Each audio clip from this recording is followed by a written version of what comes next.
GDS jobs అనేవి 10th క్లాస్లో 10/10 points ఉంటేనే వస్తాయా? నార్మల్గా 9.5, 9.8, 8 పాయింట్స్, ఆ 9 పాయింట్స్ ఉంటే రావా? అండ్ 2012 కంటే ముందు అంటే ఐ మీన్ మన మన ఆంధ్రప్రదేశ్ రాష్ట్రం ఆంధ్రప్రదేశ్ స్టేట్ లో అప్పుడు రెండు కలిసి ఉండే కదా, తెలంగాణ ఆంధ్రప్రదేశ్ లో మనకి అప్పుడు మార్క్స్ ఇచ్చేవాళ్ళు. సో వాళ్ళు అప్లై చేసుకోవచ్చా? ఈ జీడిఎస్ జాబ్స్ అన్ని కరోనా వాళ్ళకే ఇస్తున్నారా అనేది వీడియోలో క్లియర్ ఎక్స్ప్లెయిన్ చేస్తా. సో వీడియోలో ఉన్న ఇన్ఫర్మేషన్ మీకు చాలా యూజ్ అయింది. సో వీడియోని మిస్ అవ్వకుండా చివరి వరకు చూడండి. ఫస్ట్ అయితే మీరు వీడియోని లైక్ చేయండి, ఎందుకంటే మీరు కొట్టే లైకే నాకు మోటివేషన్ ఇస్తుంది ఇలాంటి మంచి వీడియో చేయడానికి. ఖచ్చితంగా వీడియోని అయితే లైక్ చేయండి. అండ్ ఎవరైతే నా ఛానల్ కొత్తగా చూస్తున్నారో వాళ్ళు తప్పకుండా నా ఛానల్ సబ్స్క్రైబ్ చేసుకోండి. సబ్స్క్రైబ్ చేసుకుని పక్కనే ఉన్న గంట సింబల్ నొక్కండి, ఎందుకంటే మీరు ఆ సింబల్ నొక్కి గంట సింబల్ నొక్కితేనే నేను వీడియో పెట్టంలోనే నా వీడియో అనేది మీ మొబైల్కి నోటిఫికేషన్ రూపంలో వస్తుంది. ఖచ్చితంగా గంట సింబల్ అయితే క్లిక్ చేయండి. అండ్ మీ అందరికీ తెలుసు జీడిఎస్ జాబ్స్ అనేవి 10th క్లాస్ బేస్ మీద ఇస్తారు, ఎగ్జామ్ అయితే ఉండదు. సో 10th లో ఎవరైతే ఎక్కువ మెరిట్ ఉందో ఫస్ట్ వాళ్ళకి ప్రిఫరెన్స్ ఉంటుంది. సో 10/10 ఉంటేనే వస్తా అంటే అది కాదు, 10/10 వాళ్ళకి వస్తుంది. బట్ 10/10 వాళ్ళకే మొత్తం జాబ్స్ అన్ని వాళ్ళకి ఇవ్వరు. బట్ దానికంటే ముందు మీకు ఒకటి ఎక్స్ప్లెయిన్ చేస్తున్నా. సో మనకి గవర్నమెంట్ జాబ్ నోటిఫికేషన్ పడితే అది స్టేట్ గవర్నమెంట్ కావచ్చు, సెంట్రల్ గవర్నమెంట్ జాబ్ కావచ్చు. For example state government job అనుకోండి. సపోజ్ ఒక గవర్నమెంట్ జాబ్ రిలీజ్ అయింది. సో 100 పోస్టులు ఎగ్జాంపుల్ చెప్తున్నా.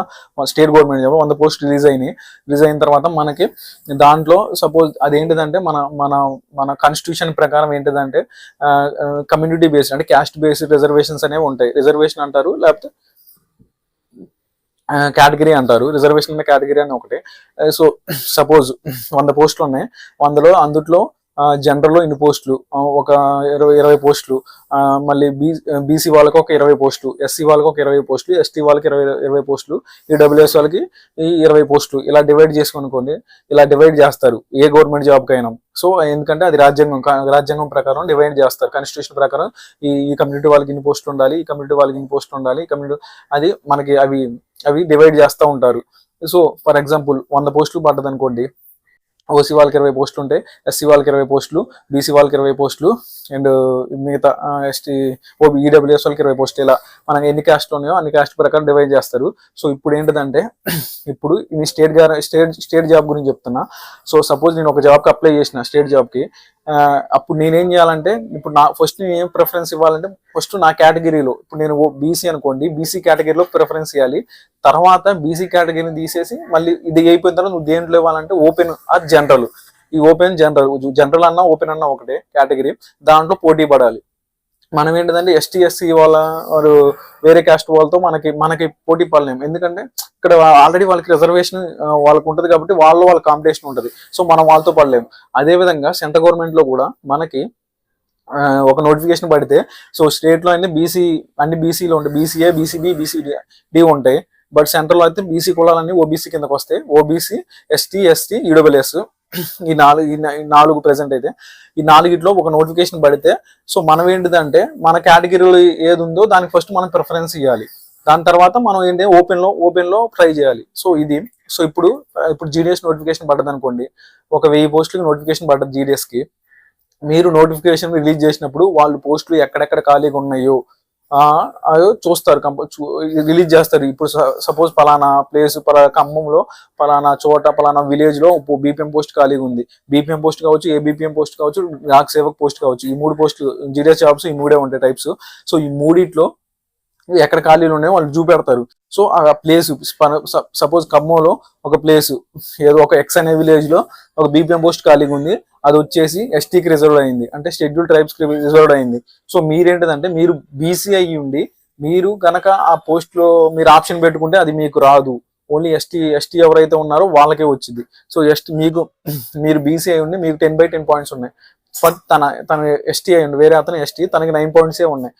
ఇప్పుడు జాబ్ ఎవరికి వచ్చిందంటే 9 పాయింట్స్ ఎవరైతే ఎస్టీ ఉన్నారో వాళ్ళకే వచ్చింది, మిగతా వాళ్ళకి బీసీలో పెడితే బీసీలో రాదు. బట్ ఇప్పుడు నాకు 10/10 పాయింట్స్ ఉన్నాయి, బట్ నాది బీసీ కేటగిరీ కాబట్టి నాది సెంటర్ లో ఓబీసీ అయితే అని చెప్పిన. సో ఓబీసీ కేటగిరీ పోస్ట్ అది. సో 10/10 నేను అప్లై చేసిన నాకు 10/10 పాయింట్స్ ఉన్నాయి. సో నేను అప్లై చేసిన వచ్చింది.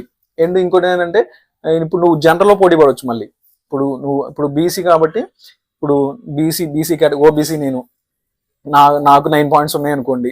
సో ఇంకా వేరే అతను ఓబీసీ, తనకి తనకు వచ్చేసి 8.5 ఉన్నాయి, తక్కువ నాకన్నా మార్క్స్ తక్కువ 8.5 ఉన్నాయి. బట్ నేనేం చేశానంటే నేను పెట్టుకున్నా ఓబీసీలో 9 పాయింట్స్ పెట్టుకున్న పోస్ట్కి. బట్ నా అతనే నా ఓబీసీ కాబట్టి 8.5 పెట్టుకుండు. బట్ నాకే వచ్చింది జాబ్, తనకి రాదు. ఎందుకంటే ఓబీసీలో నేను ఎక్కువ కాబట్టి నాకు వచ్చింది. బట్ ఇక్కడ ఏంటిదంటే మళ్ళీ ఇప్పుడు 8.5 వచ్చిన అతను మళ్ళీ ఓపెన్లో ట్రై చేసుకున్నాను అనుకోండి, ఓపెన్లో ఏమైనా ఛాన్స్ ఉంటే ఈయన ఎక్కువ మార్క్స్ ఉంటే ఈయనకు వచ్చింది. అట్లా అది ఏంటిదంటే ఇక్కడ ఏంటిదంటే మీరు నోటిఫికేషన్ పడ్డప్పుడు నోటిఫికేషన్ చూడాలి. ఫస్ట్ మీ కేటగిరీ ఏదో చూసుకోవాలి, తర్వాత ఓపెన్లో ట్రై చేయాలి. సో ఓపెన్ అంటే ఏం లేదు, జనరల్ కోటాలో, జనరల్ ఎన్ని పోస్ట్ అన్రిజర్వ్డ్ అంటారు, అన్రిజర్వ్డ్లో ఎన్ని పోస్టులు ఉన్నాయో చూసుకొని ఫస్ట్ మీ కమ్యూనిటీలో ఏది ఉందో అది ఆప్షన్ పెట్టుకోండి, తర్వాత అన్రిజర్వ్డ్ ఏది ఉందో దాన్ని పెట్టుకోండి. అలా పెట్టుకున్నప్పుడే మీకు వచ్చే ఛాన్స్ ఉన్నది.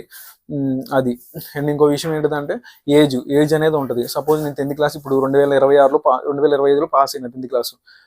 నాకు వచ్చేసి 9.5 వచ్చినాయి 10th క్లాస్లో. ఇదే నాకన్నా ఒక 2024 ఒక అతను పాస్ అయ్యిండు, అతనికి కూడా 9.5 వచ్చినాయి. ఇద్దరం అప్లై చేసుకున్నాం. ఇద్దరం అప్లై చేసినప్పుడు సేమ్ పాయింట్స్ కాబట్టి ఎవరికి ఇవ్వాలంటే ఏజ్ అయితే ఎవరికి ఎక్కువ ఉందో వాళ్ళకే ఇస్తారు, ఏజ్ తక్కువ ఉన్న వాళ్ళకి ఇయ్యరు. సో 2024 ఆయన కంపెనీ కాబట్టి ఆయన ఫస్ట్ ఇస్తారు, ఆయన ఫస్ట్ ప్రిఫరెన్స్ ఉంటుంది. తర్వాత నన్ను చూస్తారు. అది ఏజ్ కంపల్సరీగా ఉండాలి. 18 సంవత్సరాలు నిండి ఉండాలి కంపల్సరీగా జాబ్ రావాలంటే. 18 సంవత్సరాలు నిండిన వాళ్ళకి జీలే జాబ్కి అప్లై చేయడానికి వీలు ఉంటుంది. అండ్ మీరు ఒకవేళ అప్లై చేయాలనుకున్నా సిస్టమ్ తీసుకోలేదు, ఖచ్చితంగా 18 సంవత్సరాలు నిండి ఉంటేనే, అంటే మేజర్ అయితేనే జాబ్ వచ్చే ఛాన్స్ ఉంది. అది అండ్ మార్క్స్ 2012 కంటే ముందు మార్క్స్ ఉన్నాయి, చాలా మంది మార్క్స్ ఉన్నాయి, చాలా మంది అప్లై చేసుకున్నారు.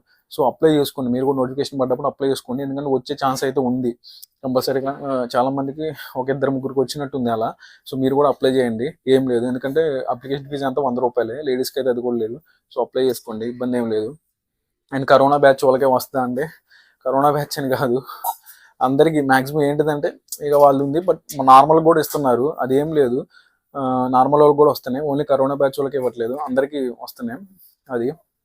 సో ఫైనల్గా నేనేం చెప్పాలనుకున్నానంటే ఇప్పుడు జీడిఎస్ జాబ్స్కి 10/10 పాయింట్స్ ఉంటేనే వస్తుందని ఏం లేదు. నార్మల్గా మీకు 9.5 ఉన్నా, 9.8 ఉన్నా, 9 పాయింట్స్ ఉన్నా, అది 8.5 ఉన్నా, మీరు కనుక ఆప్షన్స్ పెట్టుకునేటప్పుడు నోటిఫికేషన్లో ఏ పోస్ట్ ఉన్నారు అంటే మీ కేటగిరీ ఏది, కేటగిరీ అన్నా కమ్యూనిటీ అన్నా రిజర్వేషన్ అన్న ఒకటే. సో మీకు ఏదైతే కేటగిరీ ఉందో దాంట్లో ఫస్ట్ అప్లై చేయండి. తర్వాత ఓపెన్లో పెట్టండి ఆప్షన్స్. ఓపెన్లో ఉన్న పోస్టులకి ఆప్షన్ పెట్టండి. ఫస్ట్ మీ కమ్యూనిటీ ఉన్న పోస్ట్కి ఆప్షన్ పెట్టండి. ఓపెన్లో అంటే ఓపెన్లో అందరూ కాంపిటీషన్ పడవచ్చు. ST, SC, or OBC, EWS, or OC, వీళ్ళు ఎవరైనా కాంపిటీషన్ ఉంటుంది ఓపెన్లో. బట్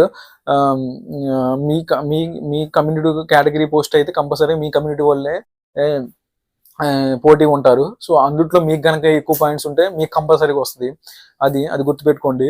అండ్ ఇంకో విషయం ఏంటంటే ఈ జీడిఎస్ నోటిఫికేషన్ పడ్డప్పుడు నేను ఒక వీడియో చేస్తా, ఎట్లా అప్లై చేయాలి ఏంటదని. ఆ వీడియోలో మీకు క్లియర్గా ఎక్స్ప్లెయిన్ చేస్తా, మీకు అర్థమైంది క్లియర్గా. అండ్ రికార్డ్ చేసి పెడతా ఎట్లా అప్లై చేయాలి ఏంటదని వీడియో క్లియర్గా, దాంట్లో డీటెయిల్ మీకు ఎక్స్ప్లెయిన్ చేసుకుంటా, మీకు చెప్తా. సో అది మీకు ఆ వీడియో మీకు చాలా యూజ్ అయింది. అండ్ అది అండ్ ఇంకో విషయం ఏంటంటే ఈ వీడియో కనుక మీ ఫ్రెండ్స్ ఎవరికైనా యూజ్ అవుతుంది అనుకుంటే ఖచ్చితంగా షేర్ చేయండి మీ ఫ్రెండ్స్కి.